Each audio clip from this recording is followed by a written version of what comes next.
Malaysia আজকের খবর 2026। কম খরচে দক্ষ কর্মী পাঠানোর তাগিদ। ভিপি নূরের মালয়েশিয়ার শ্রমবাজার পুনরায় চালু এবং বাংলাদেশ থেকে কম খরচে দক্ষ কর্মী পাঠানোর বিষয়ে অত্যন্ত গুরুত্বপূর্ণ তাগিদ দিয়েছেন প্রবাসী কল্যাণ ও বৈদেশিক কর্মসংস্থান মন্ত্রণালয়ের প্রতিমন্ত্রী নুরুল হক নূর। ভিপি নূর মালয়েশিয়া প্রবাসী এবং যারা নতুন করে দেশটিতে যাওয়ার স্বপ্ন দেখছেন তাদের জন্য এই বক্তব্য এবং বর্তমান পরিস্থিতি অত্যন্ত তাৎপর্যপূর্ণ। ভিপি নূরের এই বিশেষ তাগিদ এবং মালয়েশিয়া শ্রমবাজারের সর্বশেষ আপডেটগুলো নিচে বিস্তারিত তুলে ধরা হলো। 1। ভিপি নূরের মূল বক্তব্য।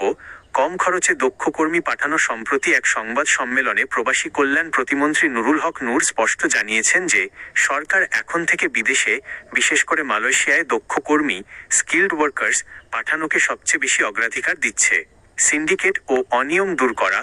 পূর্বে সরকারের সময় মালয়েশিয়া শ্রমবাজার নিয়ে যে সিন্ডিকেট এবং অতিরিক্ত অভিবাসন ব্যয়ের দালালদের দৌরাত্ম্য অভিযোগ ছিল তা সম্পূর্ণ নির্মূল করার প্রত্যয় ব্যক্ত করেছেন তিনি। কম খরচে মালয়েশিয়া। সাধারণ মানুষ যাতে নামমাত্র বা সরকারিভাবে নির্ধারিত যৌক্তিক খরচে মালয়েশিয়া যেতে পারেন সেজন্য নতুন রিক্রুটিং এজেন্সিগুলোর কাজের স্বচ্ছতা নিশ্চিত করার নির্দেশ দেওয়া হয়েছে। 2। পুরো শ্রমবাজার বন্ধ রাখা যৌক্তিক নয়। মালয়েশিয়ার শ্রমবাজারের অতীত জটিলতা বা নির্দিষ্ট কিছু সমস্যার কারণে পুরো শ্রমবাজারটি অনির্দিষ্টকালের জন্য বন্ধ রাখা মোটেও বুদ্ধিমানের কাজ হবে না বলে মন্তব্য করেছেন ভিপি নূর। তিনি জানান, দেশের রেমিট্যান্স প্রবাহ সচল রাখতে এবং যুব সমাজের কর্মসংস্থানের জন্য মালয়েশিয়ার মতো একটি বড় শ্রমবাজারকে নিয়মতান্ত্রিক উপায়ে চালু রাখা জরুরি।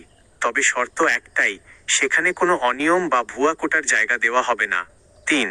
2026 সালে মালয়েশিয়ায় কর্মী নিয়োগের সম্ভাব্য লক্ষ্যমাত্রা। প্রবাসী কল্যাণ মন্ত্রণালয় ও কূটনৈতিক সূত্রগুলোর তথ্যমতে আগামী 1 বছরে মালয়েশিয়া বাংলাদেশ থেকে প্রায় 30,000 থেকে 40,000 নতুন কর্মী নিতে পারে। এটি আগে প্রচারিত 10 থেকে 12 লাখ কর্মী নেওয়ার গুঞ্জনের চেয়ে কম হলেও এই নিয়োগ প্রক্রিয়াটি হবে সম্পূর্ণ বৈধ, ডিজিটাল WCMS পোর্টালের মাধ্যমে এবং সিন্ডিকেট মুক্ত। বিশেষ করে প্ল্যান্টেশন, কনস্ট্রাকশন এবং ম্যানুফ্যাকচারিং খাতে দক্ষ ও আধা দক্ষ কর্মীদের চাহিদাকে সামনে রেখেই এই কোটাগুলো বরাদ্দ করা হচ্ছে। 4।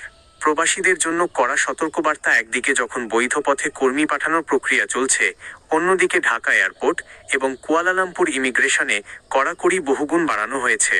গত রাতেই ঢাকা বিমানবন্দর থেকে জাল কাগজপত্রের কারণে বেশ কিছু মালয়েশিয়াগামী যাত্রীকে অফলোড করা হয়েছে এবং অনেকেই ধরা পড়ার ভয়ে পালিয়েছেন। তাই প্রতিমন্ত্রী ভিপি নূর এবং মন্ত্রণালয়ের পক্ষ থেকে প্রবাসীদের প্রতি আহ্বান জানানো হয়েছে, কোনো অবস্থাতেই ভিজিট ভিসা বা দালালের চক্রে পড়ে লাখ লাখ টাকা খোয়াবেন না। বিএমইটি অনুমোদিত বৈধ এজেন্সির মাধ্যমে এবং নিজের কাজের দক্ষতা নিশ্চিত করে তবেই মালয়েশিয়ার উদ্দেশ্যে পা বাড়ান।